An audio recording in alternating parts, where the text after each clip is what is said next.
Olá, sejam bem-vindos à aula 2 do curso A Força da Criatividade. Eu sou a Aline Maia, psicóloga, escritora. Eu faço parte do ILAPA, Instituto Latino-Americano de Psicologia Positiva Aplicada. E com muita satisfação, bem feliz, eu estou aqui para dar a aula 2 desse curso. Gratidão a essa oportunidade. Vamos lá. Primeiramente, eu quero dar um feedback para vocês. Quem assistiu a aula 1, eu falei sobre uma tarefa, que é de procurar algo inesperado dentro de casa para fazer algo diferente, que você nunca tenha feito e perceber como é que é esse processo, de fazer o que provoca em você, que estado de humor, como é que você fica, no decorrer de fazer essa coisa diferente. Pois bem, eu sem esperar, sem chamar meu jardineiro, eu olhei para o jardim, vi que minha grama estava bem alta, pensei, vou cortar a grama, não tem aparelho, cortador de grama, peguei uma tesoura, mas não uma tesoura apropriada para cortar grama, eu peguei uma tesoura de cabelo, gente. E aí eu fui cortar um pouco da grama. No início eu estava insegura, algo novo, é certo ou errado, sei que pode cortar com tesoura de grama, mas essa tesoura é de cabelo. E aí eu falei assim, não, vou curtir o processo, afinal eu vou brincar que a grama, eu estou fazendo um penteado na grama, os cabelos da grama, fazer carinho na grama. E quando eu entrei nessa do penteado e cortando, eu me senti igual aquele filme, o Eduardo, Mãos de Tesoura. Então adorei, quase cortei o jardim inteiro. Mas assim, então foi essa mistura, de no início um pouco de julgamento, certo e errado, depois eu me libertei. Foi muito interessante, Tem a ver com esse contexto uma frase do Winnicott, Porque assim, nesse processo a gente descobre muito da gente, Então o Winnicott, psicanalista inglês, ele fala, através do processo criativo, você descobre muito sobre o seu eu, sobre o seu self, Então vamos brincar mais com as crianças, como adultos, para descobrir um pouco mais do nosso eu, alimentar essa liberdade de criação, tá? Quem quiser depois mandar o feedback que tenha feito essa técnica para mim, pode mandar aí nos comentários do canal, pelo meu e-mail, tá bom? Bom, vamos agora à aula 2, o conteúdo da aula 2. Primeiramente, eu quero traçar os pontos em comum entre criatividade e resiliência. Resiliência é um tema muito importante para o momento, ele é sempre importante, ainda mais para o momento difícil que estamos passando. Então eu quis fazer essa ponte entre essas duas forças, a criatividade e a resiliência. Então primeiro eu vou falar sobre o conceito de resiliência. A resiliência, de acordo com a física, ela é a capacidade que um objeto tem de, após sofrer um golpe, um abalo, ele voltar a ser o objeto que ele era antes, tá? É uma elasticidade, ele não sofre deformidade, ele sofre deformidade e consegue voltar ao que era antes, tá? Diz respeito a essa resistência. Porém, para o conceito de psicologia, eu não gosto muito de usar esse conceito da física. Por quê? Porque a resistência, ela pode ser até negativa dentro da psicologia, Uma resistência a você se conhecer, a reconhecer suas emoções, um processo de negação.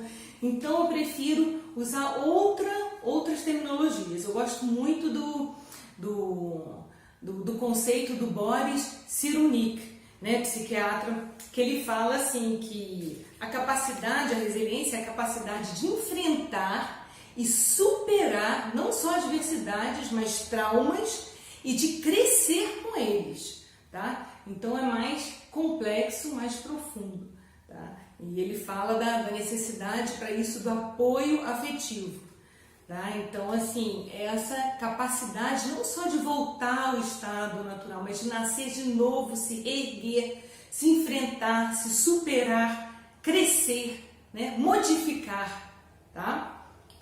Segundo Boris Cyrulnik, a dor é inevitável, porém o sofrimento é opcional. O que ele quer dizer com isso? Que a gente sente dores, sim, mas que a gente pode, através das nossas interpretações, do ambiente que a gente convive, de condições íntimas, a gente mudar né, de não deixar que a dor vire sofrimento, tá? Através das nossas forças, né, do uso das nossas forças, do nosso conhecimento. Então tem várias ferramentas, né?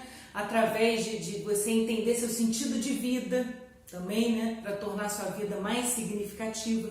Então várias ferramentas que podem estar tornando, né, a pessoa mais resiliente, né? Não que a gente não vai ter dores, né, emocionais, mas saber lidar com elas, né, e saber principalmente não deixar que elas avancem para um sofrimento, para algo que fique mais dramático, beleza? Vamos ver então que condições, que fatores têm em comum a criatividade e a resiliência. É muito importante para quem quer ser, né, quer desenvolver a força da criatividade e também a força da resiliência, o fator coragem, tá? Uma pessoa criativa, ela não deve ter medo de fracassos, de correr riscos, de sofrer erros, tá? Ela não pode ficar acostumada com situações adversas, né? Ela deve enfrentar igual uma pessoa resiliente também, não ter medo do crescimento, de mudança, tá? De não se inibir com erros, tá? É preciso ter muita coragem, vontade de crescer, de ver a realidade, né? De interpretar o que é a realidade, não fugir dela, o que é a realidade, né? Tem uma frase do escritor russo Dostoiévski, que ele fala assim, que quem não tem medo da verdade e deseja a maturidade, não vai temer a novidade, né? Então, olha só, maturidade, verdade e novidade, elas também estão juntas, tá? E também no processo da resiliência, você ver qual a realidade dos fatos, encarar, crescer, né? E inovar, beleza? Então, enfrentar com visão nova, né, a realidade e crescer com isso, resumindo, tá? Então, o fator coragem é muito importante nessas duas forças, né? É uma interseção, é algo que elas têm em comum, tá?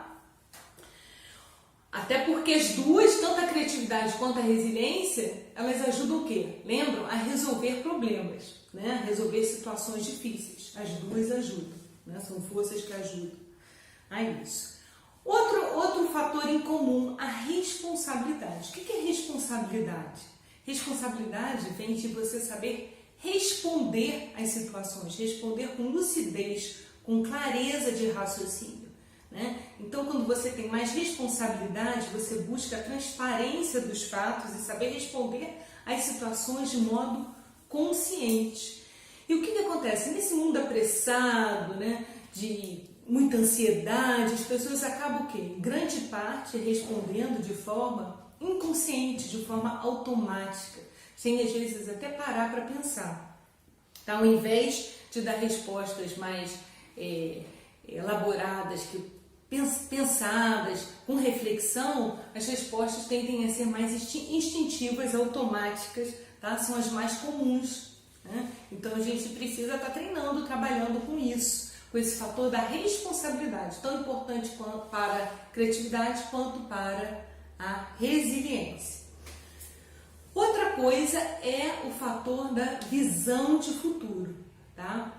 Quem é resiliente, quem é criativo, olha para o futuro sem medo, enfrenta, ele não fica ali paralisado com o problema, ele vai buscar soluções, ele vai olhar para o futuro para avançar, para ver o que ele pode fazer de modo diferente, tá?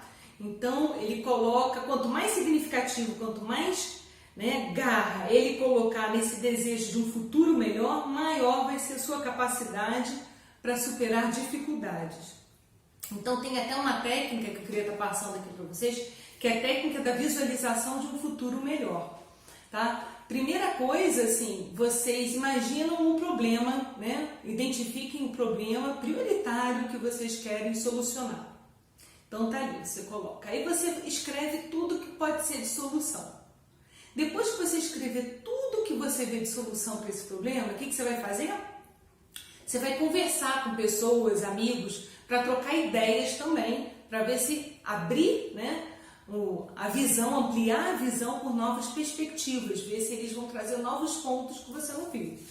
Aí você trocou essa ideia com seus amigos.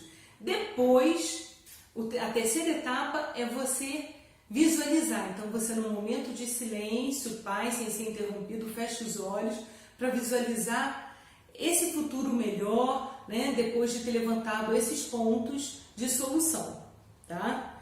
E lembrando também do que foi falado na aula passada, né, de não se atentar ao tempo que a gente está vivendo, né, ao Zeitgeist, né, ao contexto da época, tá? E também a entender que determinadas soluções, determinados problemas, e a grande parte, não vai trazer recompensas imediatas, tá? Porque se a gente, quando pensa em recompensas imediatas, é comum o quê? Vir a ansiedade, tá? Então é bom aprender, né? Dar chances à vida, né? Ter mais esperança, né? Que é dar chances à vida, ao invés de ter expectativas, ficar cobrando da vida e rápidas recompensas, né, que a pessoa se frustra, você troca a expectativa por esperança, dá chances à vida, tá? Outro fator importantíssimo, gente, não tem como, esse é importante em todas as forças, né, porque ele é um motor que ele vai incentivar a força a se desenvolver, qualquer que seja ela, é a determinação, é a garra. Né? A garra, a determinação, ela vai caracterizar o que? A intensidade da força. É a intensidade com que você deseja algo, né? Essa consistência, esse esforço, tá? E não desmerecer, menosprezar o esforço, porque assim, em muitas ocasiões na sociedade em que a gente vive, ocorre um erro. A pessoa às vezes que está muito estressada, e fazendo um montão de trabalho, várias áreas diferentes, por exemplo, ela pode ser vista, é muito comum, como uma pessoa eficiente, né? Diferente daquela pessoa que às vezes está numa mesa de trabalho mais calma, fazendo só uma tarefa, dando atenção, tendo atenção ao momento presente, né? E aí vão falar assim, não, ela é folgada, olha, ela faz bem menos coisa, o outro lá está estressado, pegando um montão de coisa. No entanto, o resultado daquela pessoa mais calma, que está fazendo por passo a passo, é bem melhor, e para a saúde dela, como também para a saúde da equipe, né? Saúde psíquica, emocional, para o trabalho se desenvolver. Só que existe esse erro ainda de análise, né? Entre que a pessoa esforçada não é tão eficiente quanto a pessoa que faz tudo muito rápido e está estressada, né? Então, valorize mais o esforço, tá? Ele é uma qualidade, a determinação, a garra, e é essencial para o desenvolvimento das forças. Tá? A determinação, a garra. Inclusive, eu não sei quem fala essa frase, mas eu gostei muito e lembrei para falar aqui nessa aula, né? Que a persistência, a determinação, né? Quando você está nesse caminho, ela costuma encontrar a sorte, tá? Então, você faz também o seu caminho através da determinação, né, da intensidade que você coloca, da garra, né? A garra, a determinação, ela vai transformar, vai te tornar mais ágil para lidar com a sua força. Aquela força você vai ter mais habilidade para lidar com ela, tá? Através do esforço. Força, né, talento mais esforço, garra, igual a habilidade. Tá? E a habilidade, você colocando mais esforço, determinação, chega à conquista.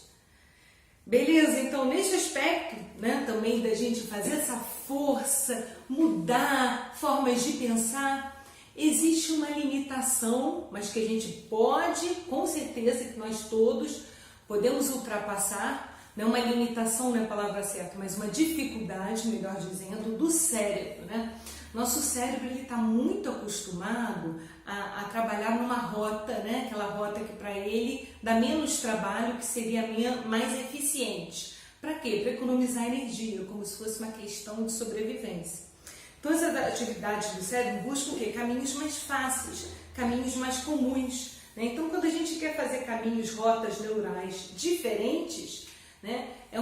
A gente sofre um pouco para ultrapassar essa resistência cerebral, né? Então, determinação ela precisa estar o quê? Ter a constância, né? Tem tudo a ver com determinação, a gente fundo, né? Ter essa garra para começar também a pensar diferente, o próprio cérebro se acostumar com novos modelos, novos hábitos, tá? Então, para ir saindo do caminho de menor resistência. Beleza? Então, ó, relembrando aqui, são quatro fatores, 4 características comuns entre a criatividade e a resiliência. Coragem, responsabilidade, visão de futuro e determinação, persistência. Então, esses 4 fatores, eles estimulam, ajudam no desenvolvimento tanto da criatividade quanto da resiliência, onde elas se encontram bastante, tá? Outra coisa também que eu achei muito interessante para a gente estar abordando nessa aula e com o momento de agora, né, com o contexto, é o poder restaurador da criatividade. Bom, o que é isso? Minha canequinha do Guts, né? Poder restaurador da criatividade. A gente tem visto muito, acho que vocês têm visto também bastante, como eu, né? Nas redes sociais, pessoas que fazem trabalhos super criativos, ONGs, costureiras, fazendo máscaras, né, para doação, ajudando. Outro dia vi uma senhorinha que está com 90 e poucos anos num canal no YouTube, né, mostrando receitas culinárias. Então, assim, entrando em ciclos novos, né, fazendo coisas diferentes, né, saindo da reclamação para ir para ação solidária, para ações positivas, né, criando, digamos, um novo brincar, tá?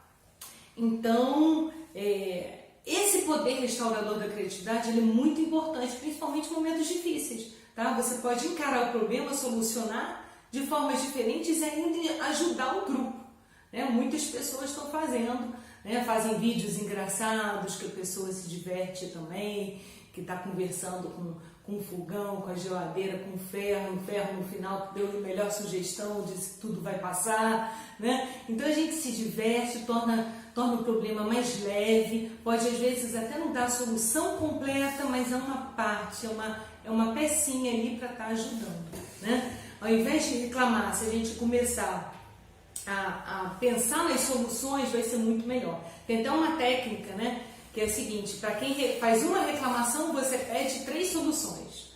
3 coisas positivas no lugar daquela reclamação. Fez uma reclamação, agora vai falar 3 coisas positivas. Reclamou daquela pessoa, agora vai falar 3 coisas positivas sobre aquela pessoa, tá?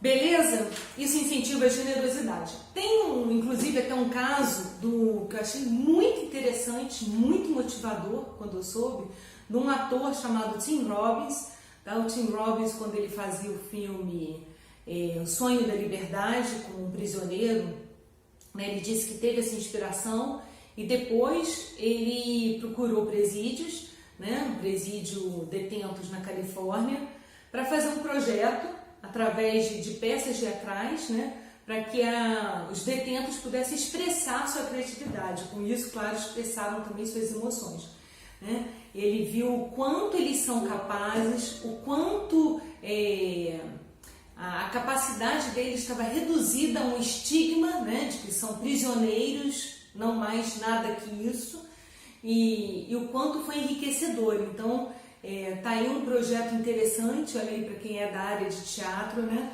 se quiser criar outras coisas também, para detentos, né, um projeto social tão interessante aí do Tim Robbins, ator roteirista, né, que fez teatro para detentos. E depois disso também ele comenta, né, que foi pesquisar pessoas que fazem projetos sociais, né, pessoas que pesquisam o resultado, desses projetos sociais em presídios, e 80%, né, dos detentos, quando saem, dos presos, participantes, eles não reincidem em crimes, né? Eles saem bem melhores, realmente, então tem um efeito positivo na vida desses detentos, tá? Ex-detentos, ok?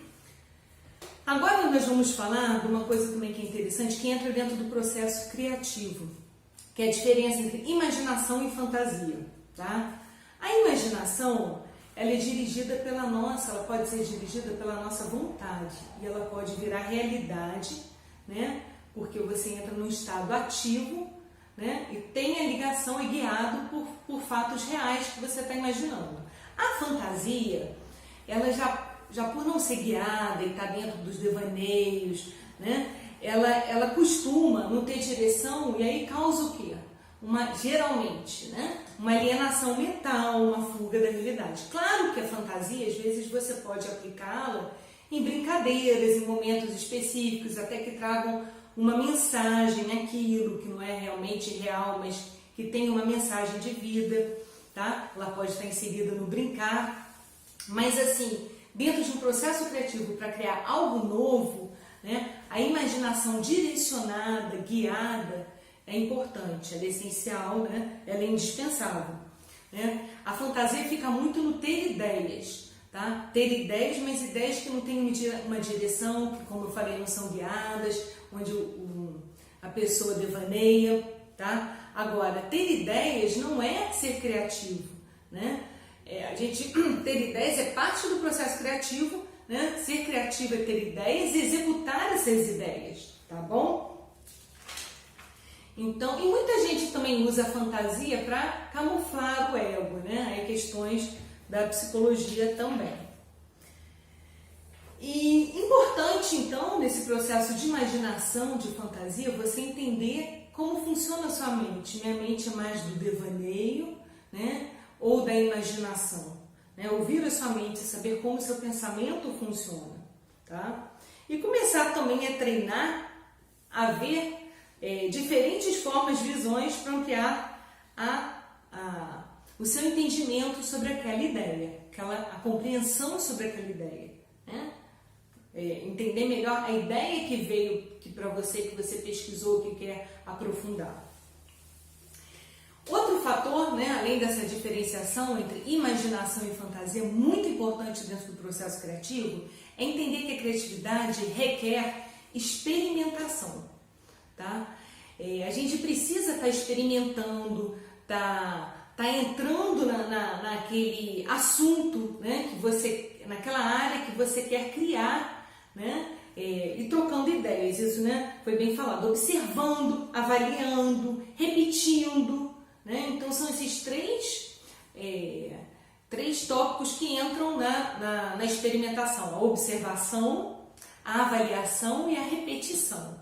Tá? A observação é muito importante, a forma como a gente observa, né? É o primeiro fator que vai discernir a sua ideia, né? Que você vai conseguir elaborar e avançar com a sua ideia. Nesse aspecto eu trouxe aqui um problema chamado problema de Charlie, tá? Para vocês observarem o problema, eu vou ler e tentarem obter uma resposta, tá? E até se vocês não tiverem uma resposta, começar a avaliar como, né, como eu estava falando antes, como funciona a sua mente, né? Que ideias vêm na sua mente, como é que é a sua elaboração de pensamento. É o seguinte problema: Dan chega em casa certa noite depois do trabalho, abre a porta e entra na sala. Vê Charlie morto no chão. Existe água no chão, além de alguns pedaços de vidro. Tom também está na sala. Dan olha rápido a cena e sabe de imediato o que aconteceu. Agora eu vou perguntar para vocês, como Charlie morreu? Ele sabe, o Dan consegue chegar à conclusão. Tá? Talvez muita informação, né? Mas eu posso até repetir o enunciado do problema. Mas deixa eu responder, né? Porque talvez a gente não tenha tempo, mas vocês depois pensem novamente. Ó. Charlie não é uma pessoa, e sim é um peixe. E Tom não é uma pessoa, Tom é um gato. Tom derruba o aquário, né? De Charlie, quebra o aquário, os pedaços de vidro no chão, e Charlie morre. Tá? Então esses problemas são legais para a gente ver como a gente observa, né? Então nesse tempinho que eu passei o problema para vocês, será que deu? Então depois vocês, né, avaliem para observar o que rolou no pensamento de vocês, que ideias surgiram, que dúvidas, acertaram, erraram uma parte, acertaram tudo. Tá? Então, esse passo a passo que a gente precisa, né, da experimentação está inserido no processo criativo. tá? Agora, a gente vai para uma outra parte da aula, que é das técnicas para desenvolver essa força maravilhosa que é a criatividade. Eu usei, tá, várias técnicas, são desse livro aqui, da Julia Cameron, O Caminho do Artista, tá? Ela fala muito de criatividade como uma energia criadora, né? Focando muito assim na espiritualidade como uma energia, um movimento criador, né? E cada um pode interpretar do jeito que ela fala, como Deus, ou espiritualidade, ou como energia, do jeito que achar melhor, tá? Como energia criadora. Bom, uma das técnicas que eu achei muito legais para desenvolver a criatividade, que a Julia Cameron coloca no seu livro, né, são as páginas matinais, onde ocorre o exercício da associação livre do pensamento. Ou seja, você acorda cedo, né? Tá aqui na página 67. Toda manhã você acorda cedo, né? Coloca um despertador e meia hora antes, né, de fazer qualquer coisa, você vai escrever 3 páginas à mão, né, com o que surgir na sua cabeça. Então você vai, deixa rolar as ideias, tá? Não releia, não deixe ninguém vê-las e guarde no envelope, tá? E vocês vão fazendo isso vários dias seguidos, tá? Para praticar a livre associação de ideias. Outra técnica também interessante é você listar 3 hábitos, 3 obstáculos, né, que não deixam a sua estima criativa crescer, quer dizer, que interrompem, que são obstáculos para a sua autoestima criativa. Então, colocar, gente, 3 coisas que prejudicam para eu me sentir assim mais forte, né, com a criatividade, para colocar a criatividade, essa força mais em prática. 3 obstáculos. São esses, tá? Sei lá, vamos citando exemplo, vergonha, julgamento, né? Então, diminuir um pouco esses fatores, né? Teu autoconhecimento através dessa listagem. Listar também 3 amigos que incentivem o desenvolvimento da sua criatividade. Outra técnica, listar suas vidas, uma lista das vidas, olha que barato, das vidas imaginárias, tá? Se você tivesse mais vidas, 5 vidas no caso, a técnica, né, aborda 5 vidas, se você tivesse mais 5 vidas, o que você faria em cada uma delas? Eu fiz esse exercício, achei muito legal. Outro é o exercício do silêncio, né? Você começar a aprender ou treinar mais ainda a colocar sua mente em silêncio, tá? A escutar o seu interior. Escutar também a natureza, para desenvolver a sensibilidade, né? De ver, de ouvir. Observar animais, né? Quem tem animal em casa é um barato também essa técnica. Eu fiz isso com meus gatos, eu tenho 8 gatos, observando como é que é a manifestação deles, como eles reagem, conversando com meus gatos, né? É bem legal. Listar também 10 mudanças pequenas que você gostaria de fazer para si mesmo. Então você coloca numa lista 10 mudanças pequenas para fazer para si mesmo. Então, item 1, eu gostaria de, pontinho, pontinho. Aí vai o 2 também, de novo. Eu gostaria de, pontinho, pontinho. Até o 10. 11ª você vai colocar o que eu mais gostaria de, pontinho, pontinho. Tá? Outra técnica, sem pensar muito, pega um papel, escreve os 5 filmes favoritos que você mais gosta. Escreveu? Rápido. Beleza. Perceba o denominador comum entre esses 5 filmes, se é que existe uma predominância, tá? Outro aspecto super importante para o desenvolvimento da criatividade, não pode deixar de faltar isso. Nada de ficar perfeccionista, tá? Tentando ter a coisa perfeita, ok? Que para ser criativo a gente fica insatisfeito, quer melhorar, quer crescer, quer aprender mais, quer criar, vai ousar, vai inventar, vai melhorar, tá? Mas perfeccionismo não é a busca pelo melhor, pelo contrário, é a busca pelo pior. É sim, a busca pelo pior, e eu vou explicar por quê. Porque o perfeccionismo, ele diz que nada do que a gente faz vai ser bom o bastante. Esse é o problema, tá? Perfeccionismo diz que nada do que a gente faz vai ser bom bastante. Então, ele nos inibe, nos envergonha, nos causa medo, que nos paralisa.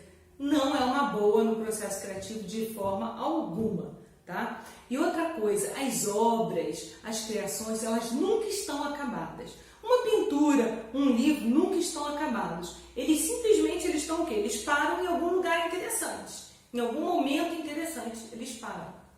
Tá? Então não pense em obras, coisas acabadas. Beleza? Para terminar, eu queria deixar duas frases, tá? Uma para a gente refletir, trazer para a aula que vem. Vencemos a mudança com a mudança. Vencemos a mudança com a mudança. E outra de um filósofo chamado Sêneca, que é a seguinte: não é porque as coisas são difíceis que nós não ousamos. É por não ousarmos que as coisas se tornam difíceis. Tá? Então é isso aí, abraços fraternos para vocês e a gente se encontra na aula 3, tá bom? Uma boa semana a todos!